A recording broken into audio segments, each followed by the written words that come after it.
Welcome to this webinar. My name is Nico Snyman, and I will be taking you through this webinar. It is now on the dot, 2 o'clock. So I will be starting with the webinar, and we are looking at specifically the ISO high-level structure and a practical focus on clause 7.3. Let me just get my pointer correctly, and then we can move on. Okay, I think we are here. Good. So the agenda for today is firstly, who is Crest Advisory Africa, and what is our offerings, and then understanding the high-level structure of clause 7.3, and then a practical implementation model for clause 7.3, questions, and contact Crest Advisory Africa. So who are we? Crest has been CIA, as the abbreviation, has been established by myself in 2014, the 13th of June 2014. So we are 12 years plus old or young on this date. So Crest Advisory Africa is contracted with 3 certification bodies, namely the PCB in People Certification.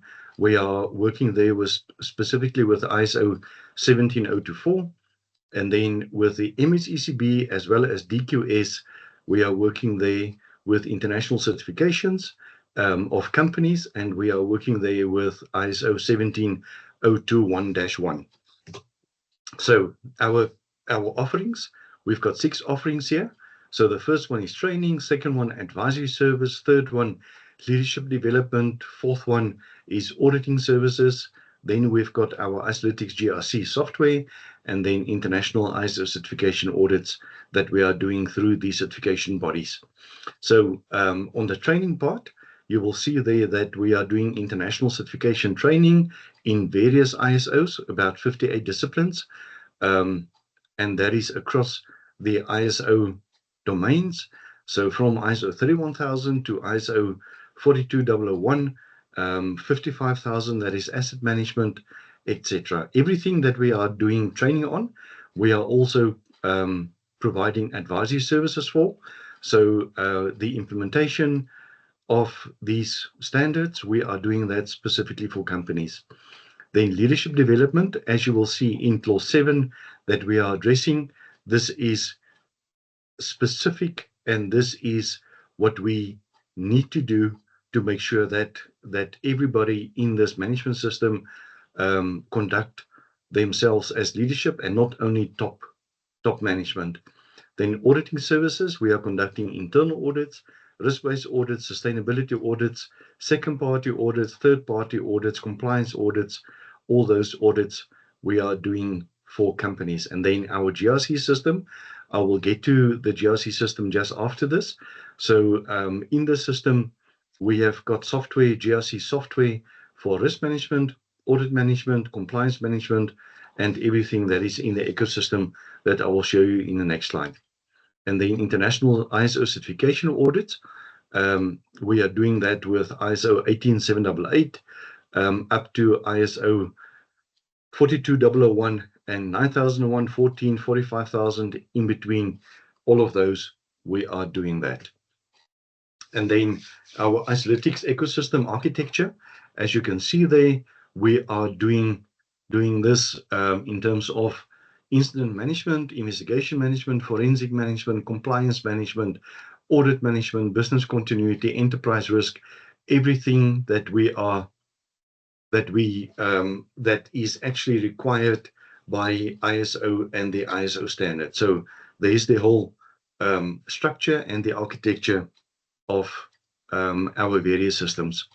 So understanding the ISO high-level structure, I just want to pause there for a moment. The high-level structure since 2015, all the standards from ISO 9001 to the latest ones in 55,001 has been aligned with the same high-level structure that you can get in all the standards. So in clause 4, we are talking about the organization itself. In clause 5, we are speaking about leadership. 6 it is all about planning. 7, it is resources or the support, and this is what we are addressing. Then 8 is operations, 9 is performance, and 10 is improvement. So we are now in this series, we are specifically addressing 7.3, the awareness requirements that needs to be done. So the practical focus on clause 7.3, awareness, is why clause 7.3 is where ISO becomes human. Yes, it is not that ISO is not human. It is just that we are interacting with people and people are making systems work. So if clause 7.2 proves people are competent, very important, this was 2 weeks ago that we have done that. Then clause 7.3 is awareness ensures people are consciously aligned with the management system. And that is super important, because if people are not aligned, then, my friends, you are actually having a management system that is just on paper. So clause 7.3 answers a deceptively simple question that auditors like us love to ask employees. Do you understand how your work affects the management system? And what happens if things go wrong? So you can train people in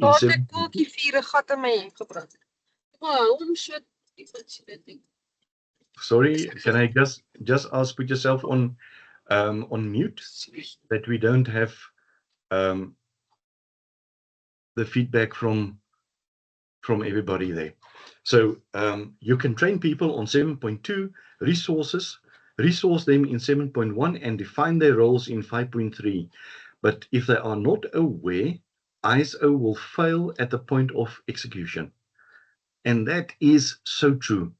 You can have everything. You can have the paper exercises. You can have everything. But if people don't know what they need to do, they will not do it, and they will make faults. And then eventually you are sitting with a management system that is actually not the paper worth that you have invested in it. So what clause 7.3 requires in plain language? So clause 7.3 requires the organization to ensure that persons doing work under its control are aware of, firstly, the management system policy. Now that policy we have spoken about in clause 5.2. That policy is actually giving you the authority. Everybody in the organization has got the authority to actually enforce the policy. But this is coming from top management. Top management or the board has signed it off. Whether it is the CEO or the board chairperson who has signed it off, that doesn't matter. It is coming from the top. The relevant objectives. Are you working with the objectives? We have spoken about this in clause 6.1. So the relevant objectives, is it to do with business continuity objectives or information security management objectives, or what kind of objectives are you working with here? What are you driving towards? And then their contribution to effectiveness. Yours. You are the people that is actually executing the policy as well as the objectives of the company. And do you know what is the effect of what you are doing to the management company, to your customers, to your business, to this business? And then fourthly, the implications of not conforming to requirements. And this is going back again to your roles and responsibilities, and then the consequence management. Now, consequence management, every company has to apply and comply with the Labour Relations Act that is in that country.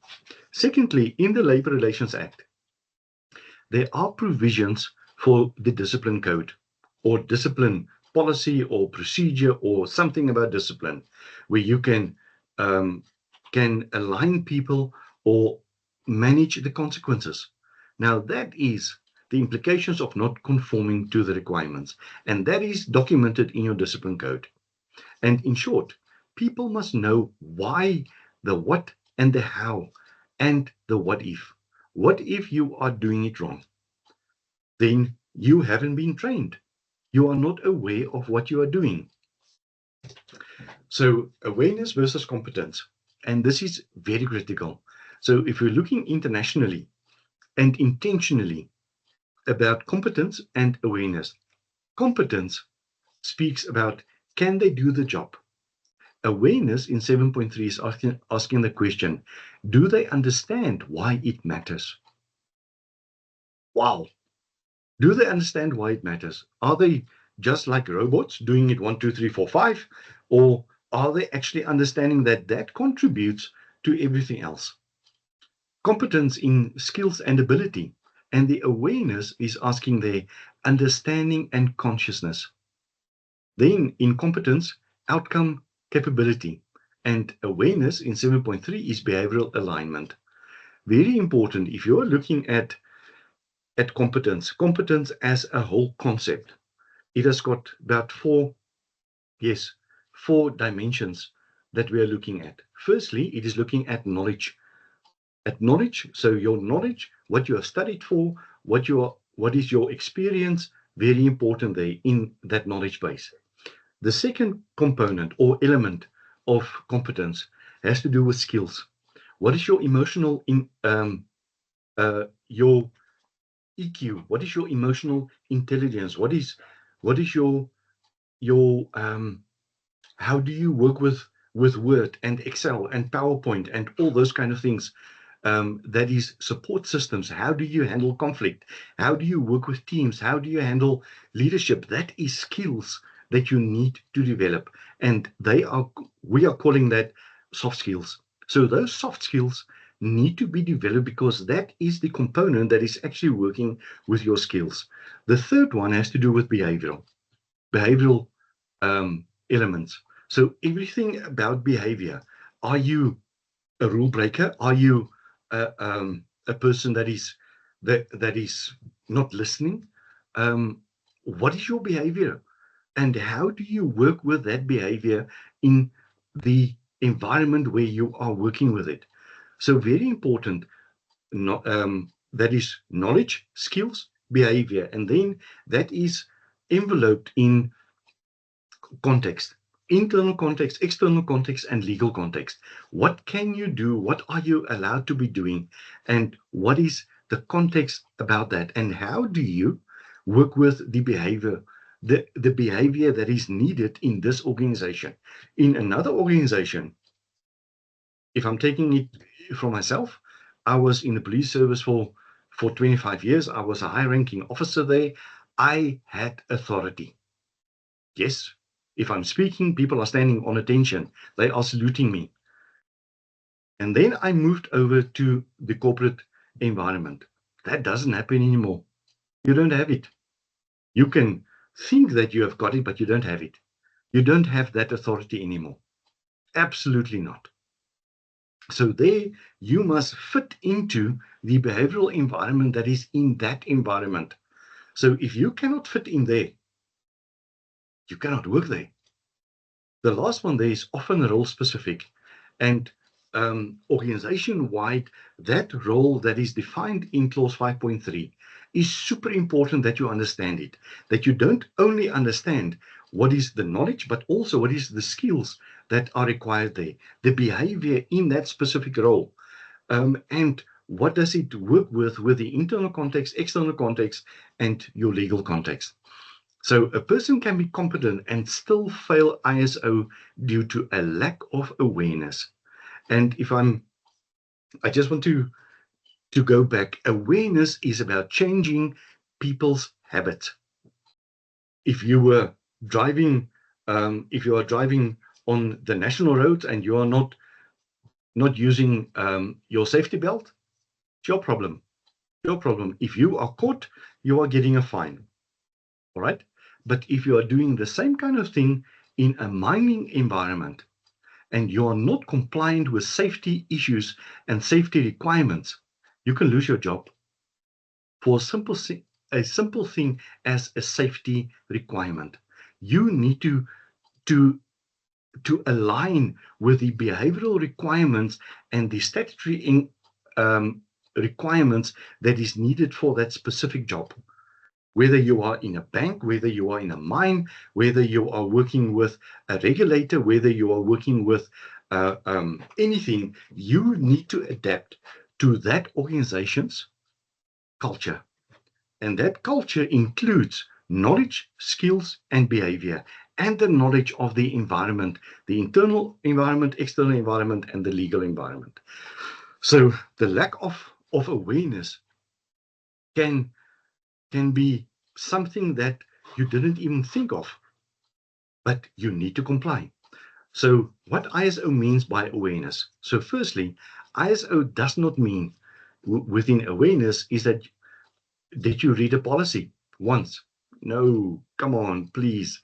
Signing an attendance register. Okay, yes, we are keeping record of who was there because the company need to protect themselves as well. We have given awareness. We have provided awareness. Or watching a generic video. Hell, man, you cannot just think of those and you don't think of ISO means understanding the relevance. What is my role that I need to be doing there? Recognizing the consequences. If I don't if I don't comply with the safety regulations on this mine, I can lose my work. I can lose my income that is actually serving my family. And then acting accordingly. You need to understand those to ensure that you are acting aligned with what needs to be done and that you are changing your habits and that you are changing your behavior and that you are complying with what is required from your company. And auditors test awareness through conversations. We are doing a lot of conversations. We are talking with a lot of people. And this is where we are asking questions and where we are listening attentively. And those questions we are actually probing to understand, do you really understand the relevance of your work? Not that I want to know, did you read the policy? I've got an attendance register for that. Yes, it's there, good. But do you understand those three things there? And specifically, the consequences. Because this is for an employee, this is for a contractor, this is even for me as an auditor. I need to go through to get to a mining environment. I must do the induction. I must sign the attendance register. I must watch an half an hour video. I must answer questions about that.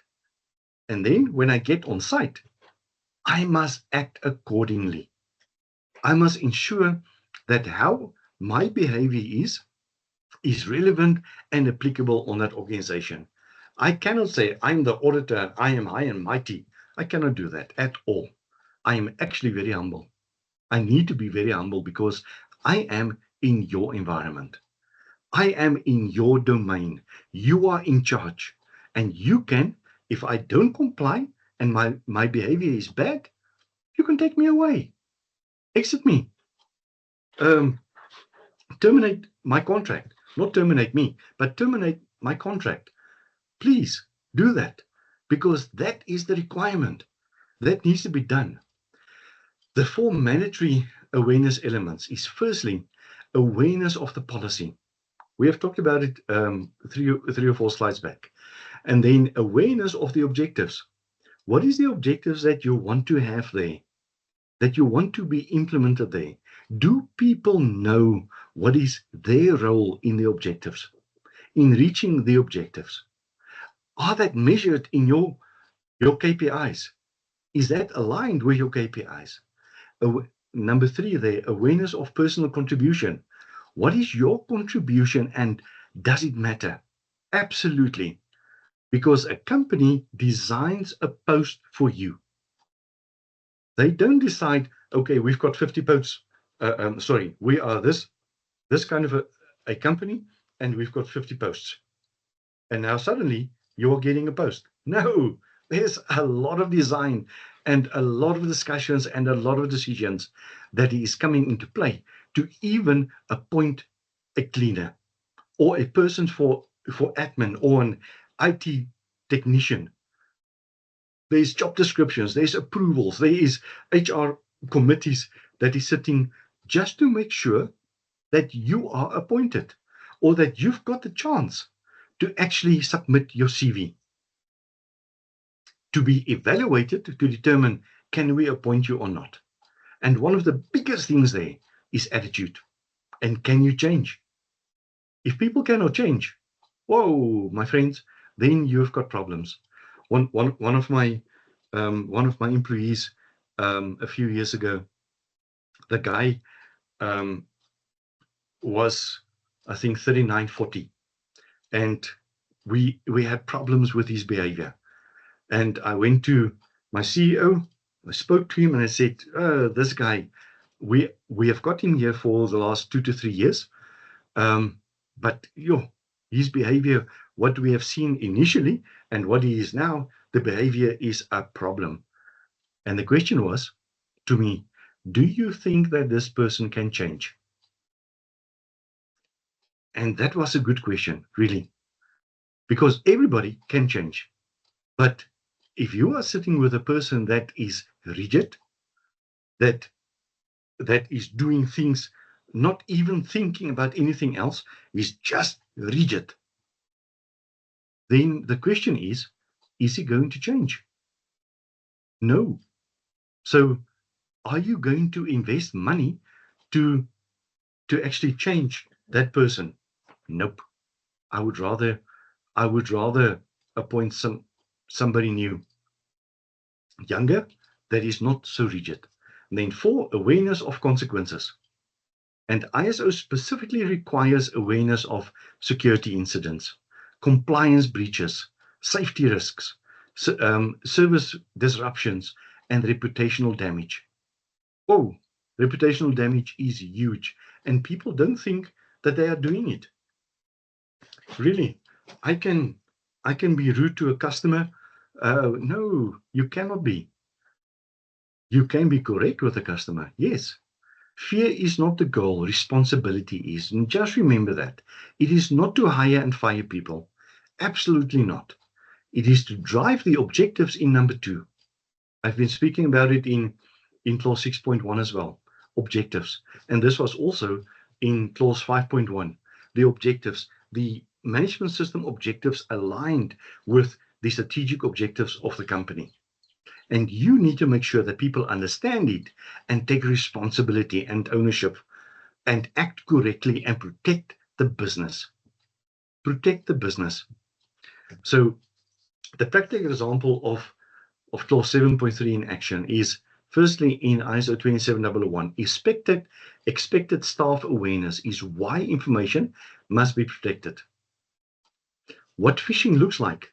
And all of you know there's a lot of phishing campaigns internally that is happening to actually see what is the behavior of people. Do they click on that link or not? And then if they have clicked, you are getting a warning because you didn't listen and you didn't understand what is the information that you are protecting. So how to report incidents? Very important there. You cannot have an incident that is actually burning this place down and then decides, okay, 72 hours later, I should have reported this. No, those incidents are damaging and you need to report it in any which way, whether it is an incident that is of minor importance. It is still an incident. You need to report it. If it's a catastrophic one, you need to report it immediately. So what happens if data is mishandled? This is all in ISO 27001. And you can actually go through the controls in ISO 27002 and you can go and check there.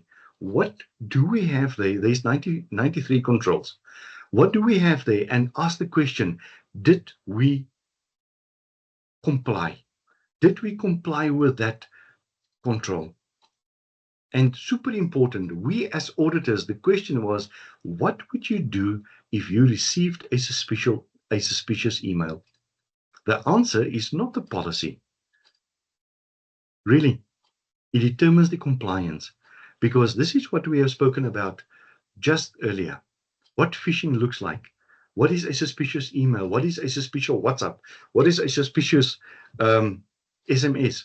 I just got this morning something from a company, and it is one of our government companies. And when I clicked on the link, my software said to me, "Oi, this link is not good. Cancel it, go out immediately." So please make sure that if you are doing awareness, it is to change people's habits.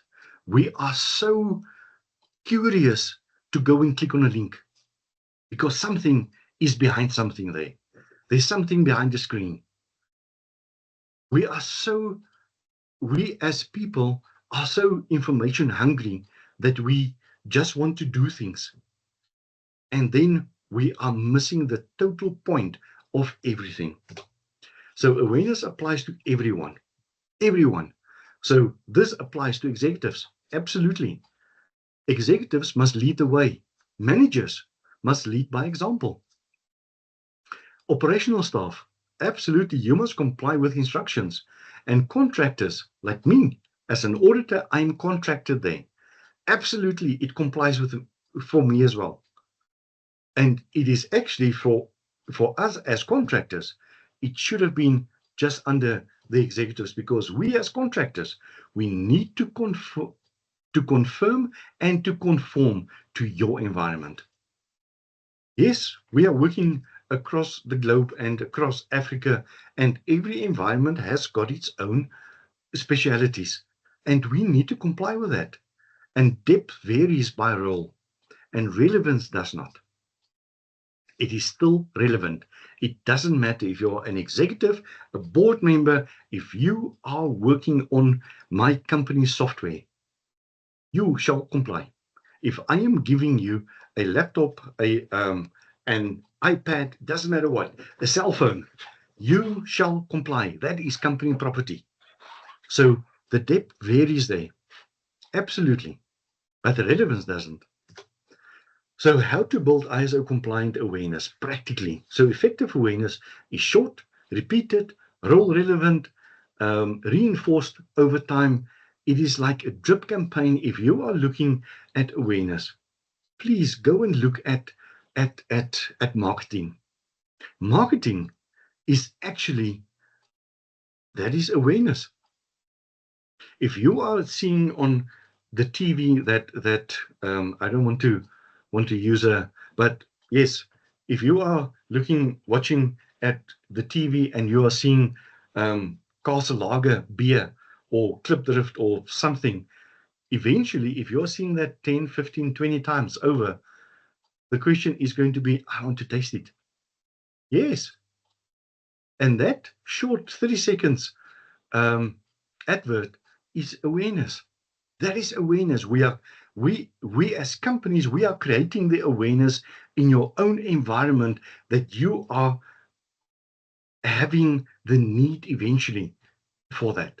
So examples of awareness mechanisms, that is induction sessions, toolbox talks. Toolbox talks, if people don't know what it is actually in the mining sector, that is a huge thing, where every shift, when you are starting, they are saying, this has happened at the previous shift, and we need to be aware of this and this and this and this.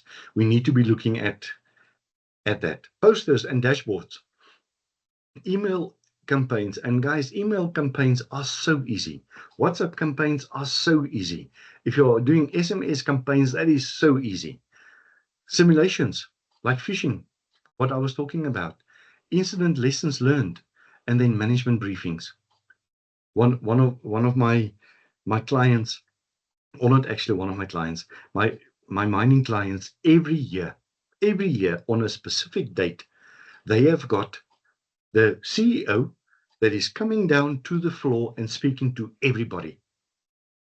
Whether that is for 15 minutes or 20 minutes, he is speaking about safety, or he is speaking about the values, or he is speaking about the objectives of the company. The CEO himself, out of his office, coming to speak on the floor. That is what we are talking here about. So if the CEO can do that, why not you and me?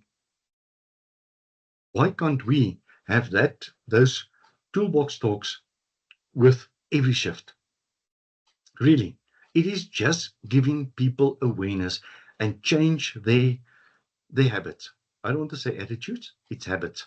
If you drove without a safety belt, you will see that they are in South Africa before April, before the Easter holidays. There's a huge campaign about arriving safely, having keep to the speed, be vigilant, wearing your safety belts. December, exactly the same. Arrive alive.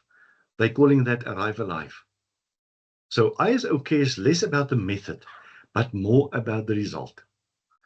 Do we have less deaths than last year during April or during the festive season? What is our results of the awareness? And then evidence auditors accept for clause 7.3. So firstly, because awareness is behavioral, habits, evidence is often indirect. So firstly, you can give me fantastic things. I want to see awareness plans, campaign material, attendance records, internal communications, interview responses, everything that is listed there on the left. But the stronger evidence is firstly staff answering questions correctly and confidently. You can see immediately if you are asking a question as an auditor, whether the person is going to be answering you correctly or if they are looking at from left to right in their brain, what do I looking for? I don't know what I'm looking for. And they are getting this blank stare. And then they are starting to speak and they speak a lot of nonsense. You can see that immediately because we have seen it. We have been doing that for many years. Whether it is interviews, whether it doesn't matter. You can see when people are thinking and when they are missing the point totally. So awareness in action is understanding today and protecting tomorrow. So what is the knowledge? What is your response? Do you comply? And how do we improve? And usually in your improvement strategies, what I have seen is that companies are saying, I want to have faster computers. I want to have faster technology, etc. And they are missing the connector between everything, between the policies and between IT is a person. That's people.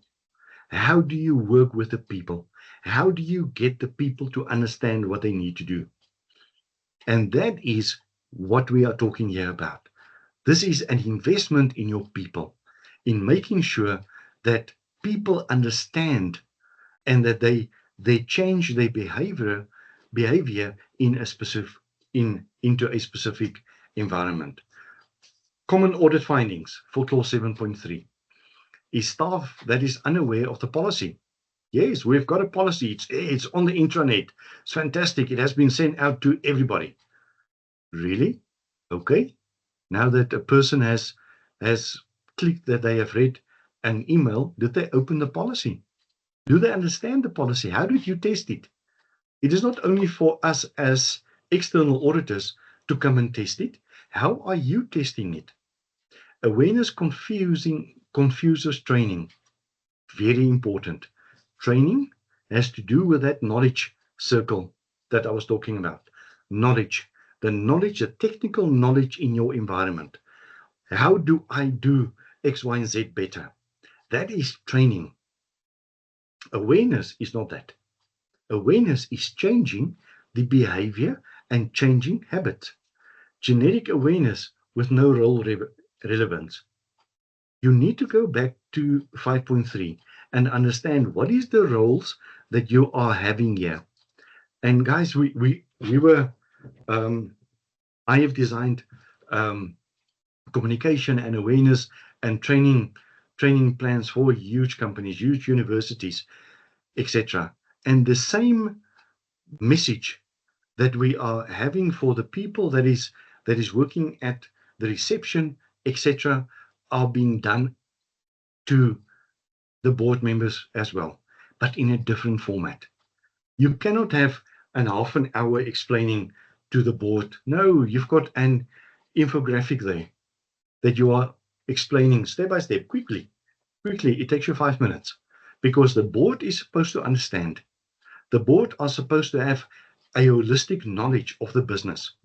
That person in their role as a receptionist or a frontline worker or operations or some kind of manager, they need to have specific knowledge and awareness in their role, because they can possibly lose a finger or a hand if they are doing something wrong. The board is not sitting with that. No, the board doesn't touch those things. The fourth one there, no evidence of consequences communicated. Very important, because this has to do with, we have told you so. Did you understand it? Yes, I did. Now, why did you do it? Why did you transgress the rule? If you knew about it, if you were trained about it, if you signed, if you have done everything, and you said that you understood it. In my previous employment in a big international company, we were sitting with a person that was working in the operations room, and he fell asleep. And there were trains going and traffic going left, right, and center, and he just fell asleep. And he said to us, when this was addressed in front of the discipline committee, the presiding officer, he said, but I was never informed about it. And he was 35, 37 years old, and he was working with this company for 1 or 2 years. And the question was, do you know that you are not allowed to sleep on the job? Simple as that. Yes, I know that, but nobody informed me here. But do you know that you are not supposed to sleep on the job? Yes, sir. But so it doesn't matter what you are saying here. You did not consider the consequences. Contractors excluded. Contractors cannot be excluded. There are more contractors on the site than even personnel that is permanently employed.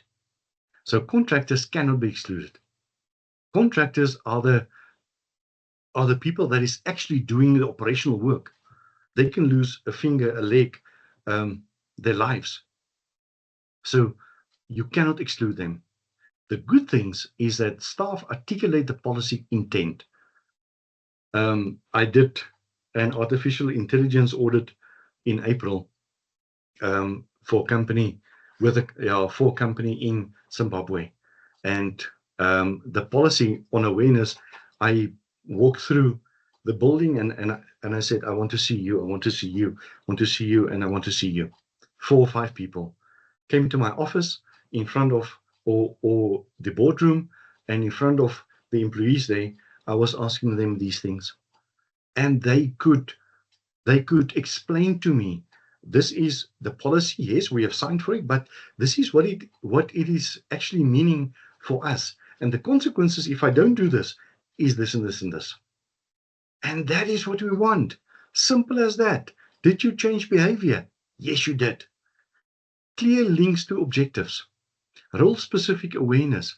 And that clear links to the objectives. Those objectives are actually part and parcel of your performance agreement. That is actually checked every 3 months in your performance management system.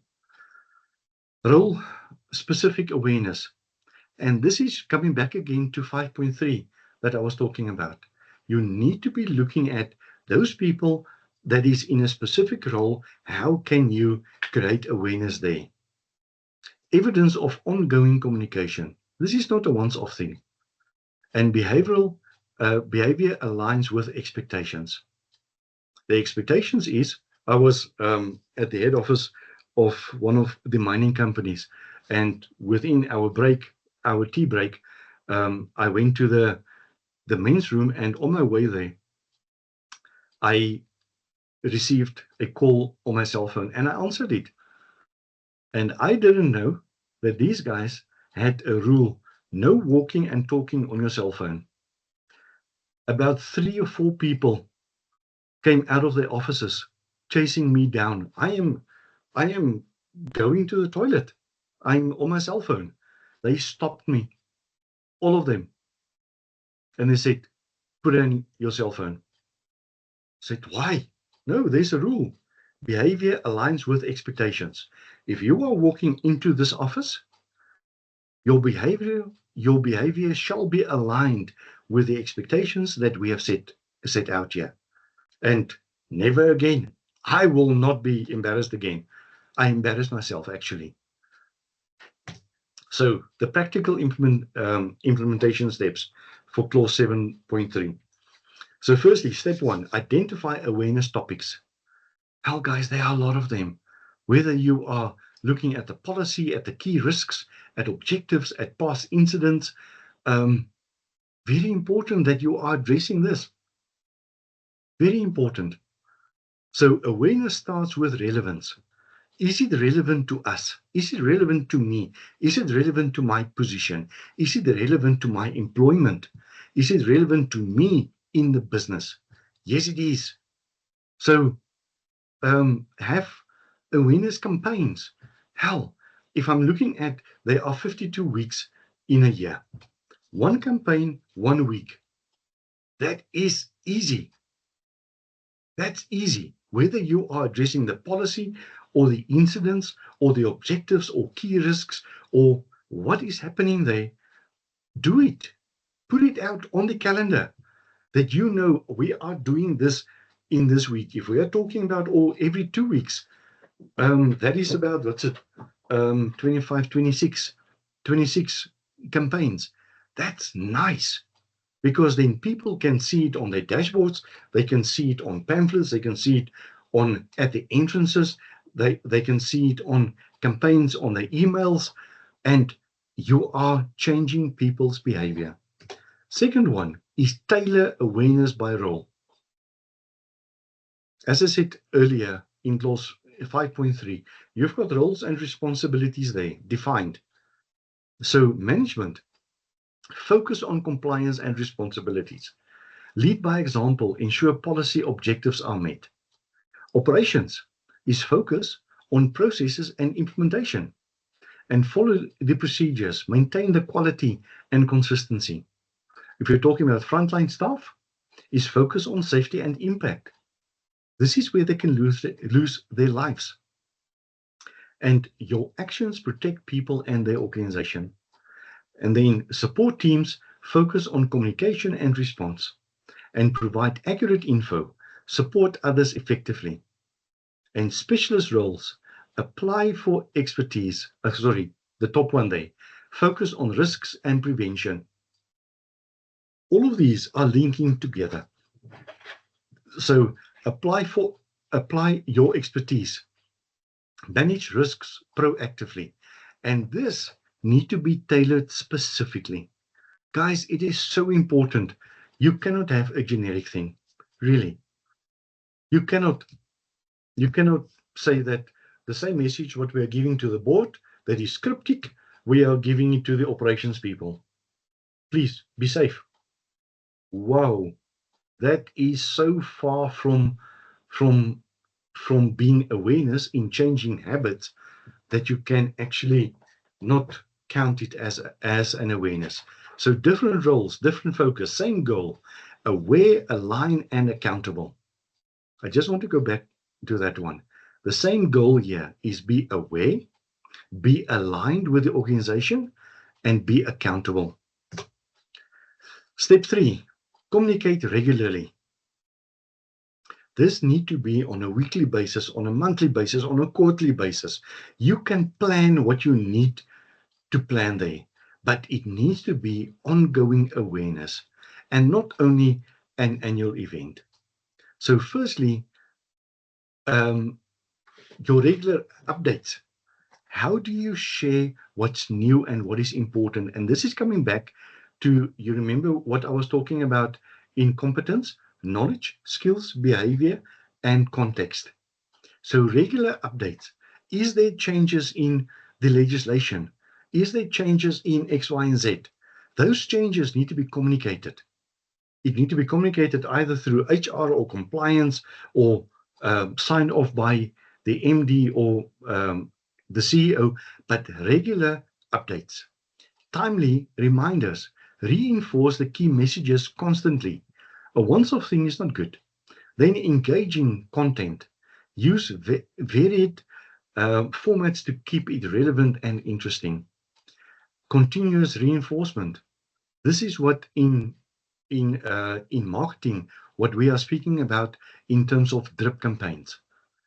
A drip campaign is just like a water tap that is dripping, that is irritating the heck out of you. But that needs to be a conscious reinforcement continuously of, guys, you need to be safe. Guys, you need to wear your protective gear. You need to do this. If you look at COVID, COVID was constantly in the news. How many people died somewhere in Italy or in America? What is the numbers now? How does it tick up? That is continuous reinforcement to please protect yourself. Then two-way communication, encourage questions, feedback, and dialogue. And then measure and improve. How are you building in your measurement? And we will speak about that in clause 9.1. Check the understanding, learn and improve continuously. And you need to make sure that this is, awareness isn't a campaign, it is a continuous conversation. So engage, communicate, reinforce, and embed it. Step 4, test the awareness informally. This is what I was speaking about in earlier, where I was saying it is not up to us as external auditors to come and test it. You need to test it. You need to make sure that people understand it. So firstly, spot checks, quick tests in real world settings. Your supervisors can do that. Your management can do that. Your specialists can do that. And then eventually, if you're looking at combined assurance, it is line manager, the line people, the line functionary that can do that, the specialist function that can do that. Then you are talking about internal audit, external audit, etc. Those spot checks need to be designed in and aligned with combined assurance. Second one, the simulations. Simulations is part of testing and exercising. Mock scenarios to practice the responses. Whether you are doing evacuations or something, you need to test it. You need to test it and you need to give us the evidence. Conversations in your performance. Use questions and listen attentively. We are doing that. We expect you to do the same. Conversations, ask questions and listen attentively. And then simulations is mock scenarios to practice the responses and spot checks there as well. So please make sure that you are, there's a specific standard for this under business continuity. So please go and check that one. Step 5, improve based on gaps. So you are actually doing through this, you are doing a gap analysis. And that gap analysis, use the insights to close the gaps and strengthen the awareness. So firstly, incident trends. What is the incidents? What does the incidents tell you? Is there people that is actually not using passwords or something? Or people that is not tapping their access cards? Or that is continuously tapping their access cards at places where they don't have access? Why do they want to have access there if that is not even in their job description? So audit feedback, use audit findings and observations, learn, correct and strengthen people. Staff responses, listen to people, understand their perspectives. And this is through real conversations, real understanding and real improvement. And only through that can you actually change the behavior of people, and you can change the performance of each one of them and the maturity of everything that you've got. So clause 7.3 in an integrated management system. So within the integrated management system, the high-level system, it's one awareness program. Guys, really, it is not difficult. Multiple standards are supported, whether it is quality, security, uh, business continuity, compliance, ethics.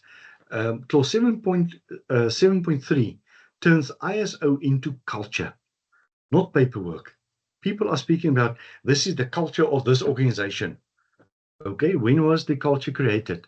No, in 2008. Really? When we started the organization. And you haven't changed anything?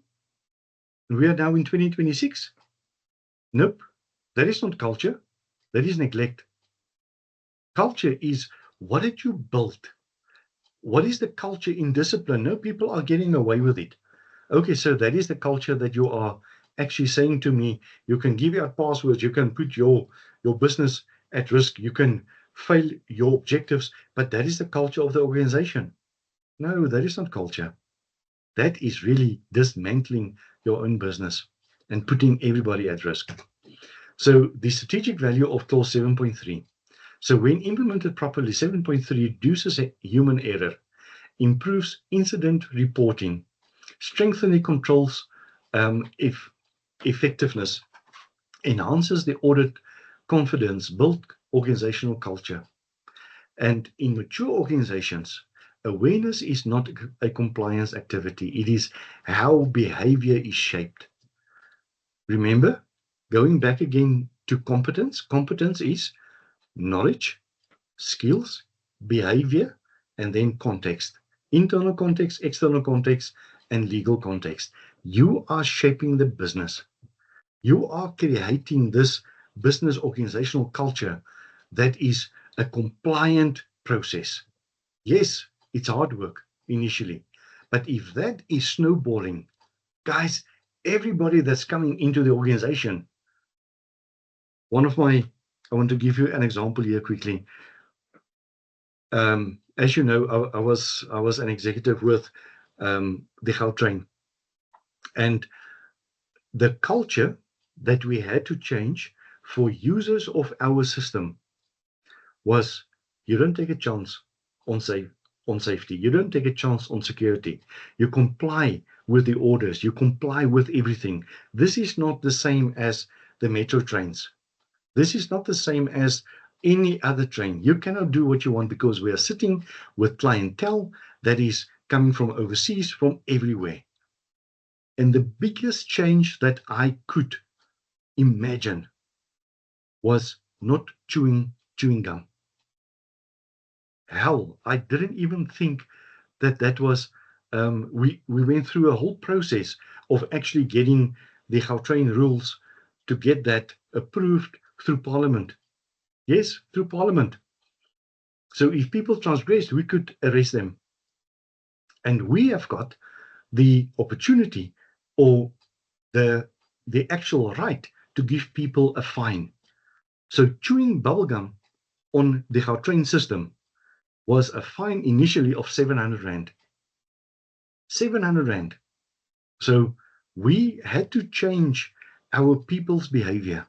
We had to actually instill this into the people that's actually working with us, the security people, the conductors, the train drivers, etc. If they are seeing somebody's mouth going up and down, just like a cow, left and right, that is chewing bubblegum, tell them, spit it out, please. If I ask you a second time, I'm giving you a warning. The third time is a 700 Rand fine.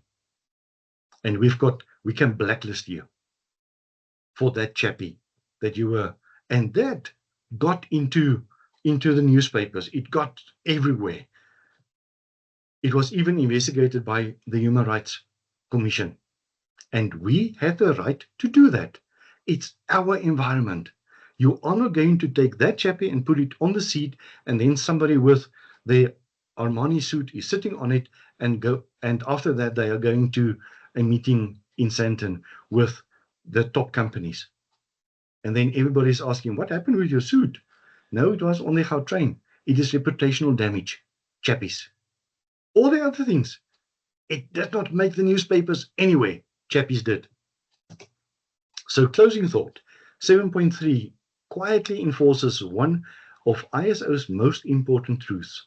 People protect what they understand. Absolutely.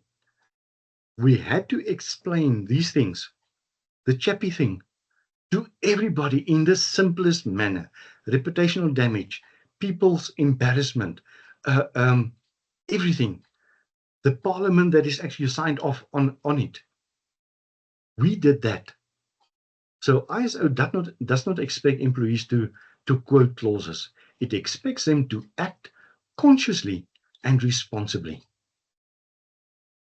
Yes, consciously and responsibly. The moment that people are walking in through the gates at the Gautrain, the people that is standing there are seeing them chewing. And they say to them, spit it out. From there, at the entrance, not even on the train itself. From there, everybody is working in synchronization. Everybody is looking at that. There is dustbins all over the whole place there. Spit it out. You are not allowed to have that. Not food, not drinks, not anything, because you are going to impact our objectives of putting out trains. You are messing that thing up, and then we must withdraw that train to go and get repaired, cleaned, and then it is out of business for 3 to 4 hours, if not longer. Because that is then emergency maintenance. It's costing extra money. So, guys, are there any questions that you want to ask me? It is now 4 minutes before 3 o'clock. So if there's any questions, please put it for me in the notes, and I will check it now quickly if there's any questions in the chat. Just want to see if there's anything on the chat. Nothing. I cannot believe it. You need to have questions. I hope that I've explained it well for everybody. So if you are having any questions, you've got my email, you've got my cell phone, and I will just go back to the last slides there. That is the questions, and there is all my contact particulars. Please give me an email, drop a WhatsApp there on 076 403 4307. So please do that. Feel free. All right. So if there's no questions, I'm just going to stop sharing here and just see if there's no questions. If there's no questions, thank you very much. And in 2 weeks' time, I just want to ask you, sorry, if you've got any ideas or any questions that you want to have as a webinar, please send it through to me. Send it through. You've got my contact details. Send it through, and I will see how we are planning for the next 5 to 6 months. All right. So every second Thursday, we are having this. Thank you, everyone. Have a super Thursday. Cheerios. Bye-bye.